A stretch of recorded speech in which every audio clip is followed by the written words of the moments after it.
تعزیہ کا مسئلہ، تعزیہ جو ہے اس کا مسئلہ مختلف بھی ہے. اتنا میں بتاؤں گا، کنفیوز نہیں ہونا، میں اتنا زیادہ مخالف نہیں ہوں اس چیزوں کا.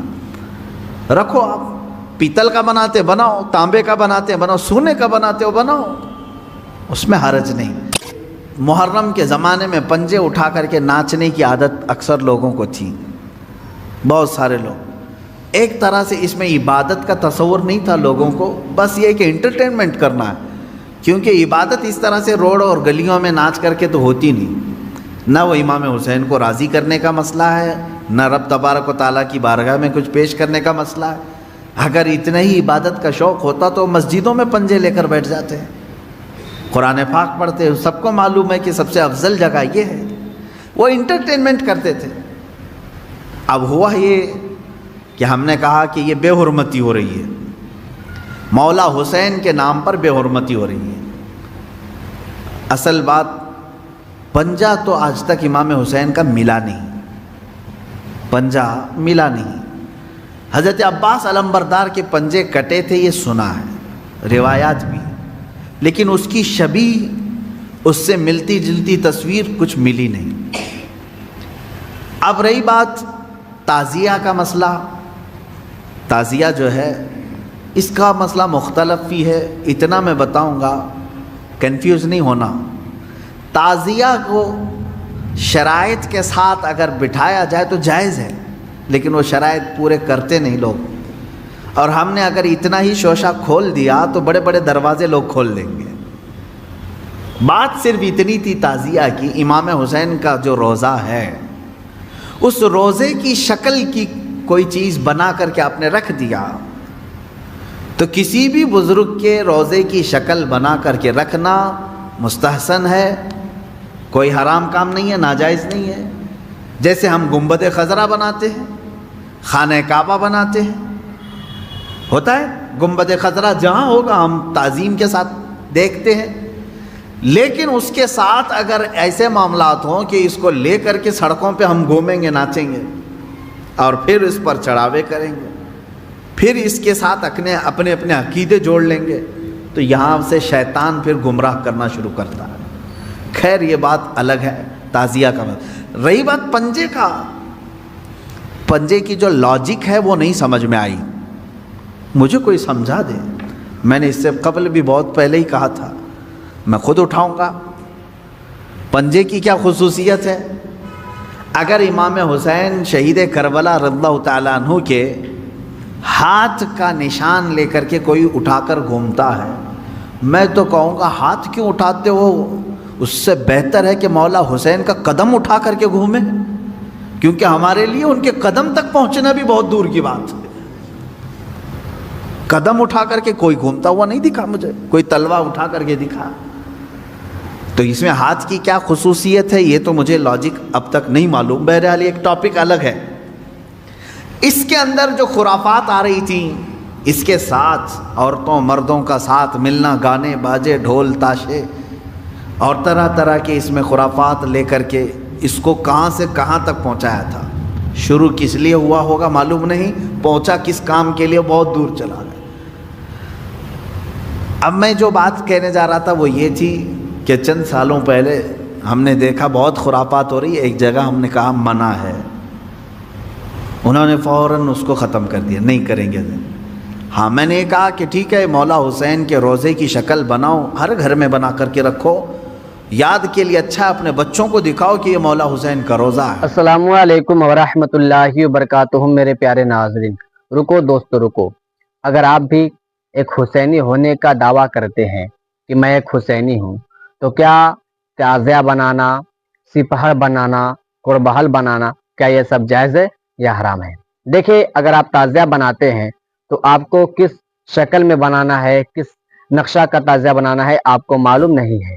تو آپ سب سے پہلے مفتی سلمان اظہری صاحب کے زبان سے بیانات کو سماعت کر لیں. اور کیا محرم کے مہینے میں کیا اپنی بیوی سے ہم بستری کرنا کیسا ہے؟ تو چلیے آپ سب سے پہلے مفتی سلمان اظہری صاحب کے زبان سے بیانات کو سماعت کر لیں. ہم جیسے گنبد خضرا رکھتے ہیں اپنے گھروں میں، خانہ کعبہ رکھتے ہیں، امام حسین کا روضہ رکھنے میں کون سی دقت کی بات ہے؟ میں اتنا زیادہ مخالف نہیں ہوں اس چیزوں کا. رکھو آپ پیتل کا بناتے بناؤ، تانبے کا بناتے بناؤ، سونے کا بناتے ہو بناؤ، اس میں حرج نہیں۔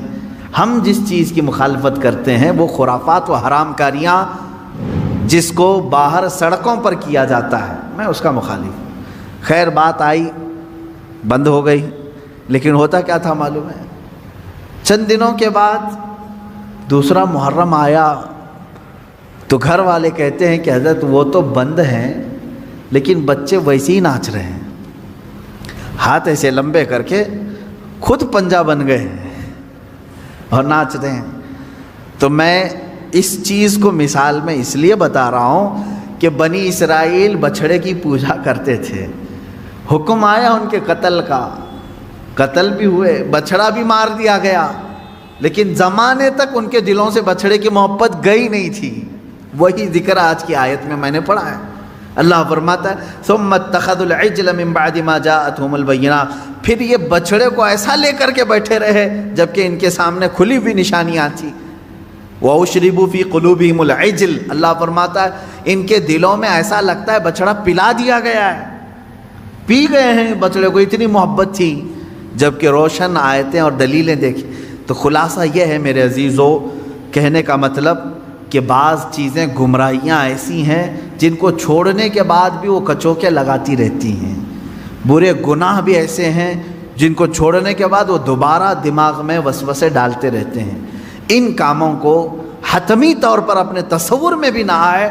اعوذ باللہ من شر الشیطان الرجیم کثرت سے پڑھیں، اعوذ باللہ من شر الشیطان الرجیم، من شر الشیطان الرجیم۔ اے اللہ میں پناہ مانگتا ہوں تیری مردود شیطان کی ان شرارتوں سے جو میرے دماغ میں ڈال رہا ہے۔ تو یہ اسی کی طرف سے ہوتی ہیں، وہ پرانے راستے پر لے جانا چاہتا ہے، گمراہی کی طرف لانا چاہتا ہے، وہ خرابیاں جن کو تم چھوڑ کر کے آئے ہو یاد دلاتا ہے ایک بار اور چلا جاؤ۔ اس کے لیے کثرت سے یہ پڑھا کریں، جب جب ایسا وسوسہ آئے کہیں اعوذ باللہ من شر الشیطان الرجیم۔ آج ہی صبح گناہ سے توبہ کیا، سوچا کہ نہیں کروں گا یہ گناہ، لیکن رات ہوتے ہی پھر خیال آیا ایک بار اور کر لو، میں بتا رہا ہوں فوراً اس وقت یہ پڑھو اعوذ باللہ من شر الشیطان الرجیم۔ اے اللہ میں تو چھوڑ چکا تھا شیطان مردود، پھر مجھے لا رہا ہے وسوسے، میں تیری پناہ مانگتا ہوں مردود شیطان کی شرارتوں سے۔ یہ باتیں یہاں تک ختم ہو گئیں، اور آگے کی جو آیت میں نے تلاوت کی تھی آج کی، اس میں اللہ تعالیٰ نے یہ فرمایا ہے کہ بنی اسرائیل کو ایک حکم یہ بھی تھا کہ یہ جب بیت المقدس میں جائیں تو سجدے کی حالت میں جائیں، لیکن ان میں سے بہت سارے نافرمان ایسے تھے کہ وہ اپنی سرین کو گھسیٹتے ہوئے ایسے جا رہے تھے۔ حکم ہوا تو سجدہ کر کے جائیں، لیکن وہ مذاق کے طور پر سرین اپنے گھسیٹتے ہوئے اس طرح سے بیت المقدس میں جانے لگے۔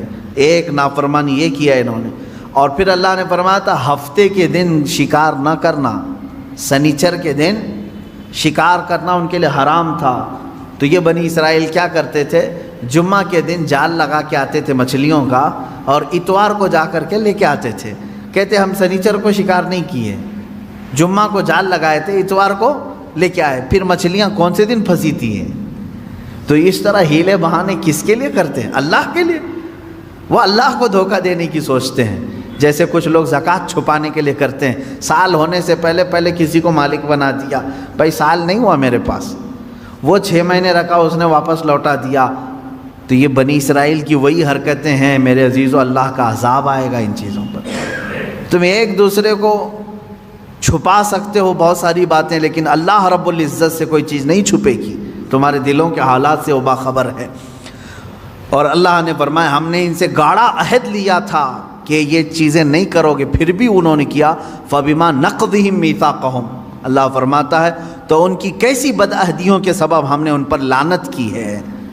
یعنی وعدہ خلافی کرتے تھے یہ بنی اسرائیل یہودی، توبہ کرتے تھے اللہ آئندہ سے ایسا کبھی نہیں کریں گے، بچڑے کی پوجا میں لگ گئے۔ فرعون سے تو نجات دے دے ہم سب چھوڑ دیں گے، اللہ نے نجات دی، پھر وہی کرنے لگے۔ اور پھر اللہ تبارک و تعالیٰ نے ان سے فرمایا تھا کہ تم سجدہ کر کے جاؤ گے بیت المقدس میں، یہ جان بوجھ کر کے انہوں نے اپنے پیچھے والا حصہ گھسیٹتے ہوئے زمین پر اندر گئے، اور کہنے کا حکم تھا ان کو حتۃ نغفر لکم، مغفرت ہو اے اللہ، تو لیکن وہ کیا کہہ رہے تھے؟ حبتن حبتن، اے دانا ہی دانا ہے، اناج ہی اناج چاہیے ہمیں. ایسی نافرمان قوم تھی. اللہ فرما رہا ہے تسبیح بولو مغفرت مغفرت، اور وہ کہہ رہے ہیں گیہوں جوار گیہوں جوار، یعنی دانوں کے نام لے کر کے کہہ رہے تھے کہ یہ ملے ہم کو، فلاں ملے. تو یہ نافرمانیوں کے سبب اللہ تعالیٰ فرماتا ہے ہم نے ان پر عذاب نازل کیا، ان پر لعنت کی، اس لیے کہ وہ آیات الہی کے منکر ہوئے ہیں، اللہ کی آیتوں کے منکر ہوئے. یہاں سے بات، اور پھر اللہ تعالیٰ فرماتا ہے وَبِكُفْرِهِمْ وَقَوْلِهِمْ عَلَى مَرْيَمَ بُهْتَانًا عَظِيمًا، اور اس لیے بھی اللہ نے ان پر لعنت کی کہ انہوں نے کفر کیا اور مریم پر بڑا بہتان باندھا.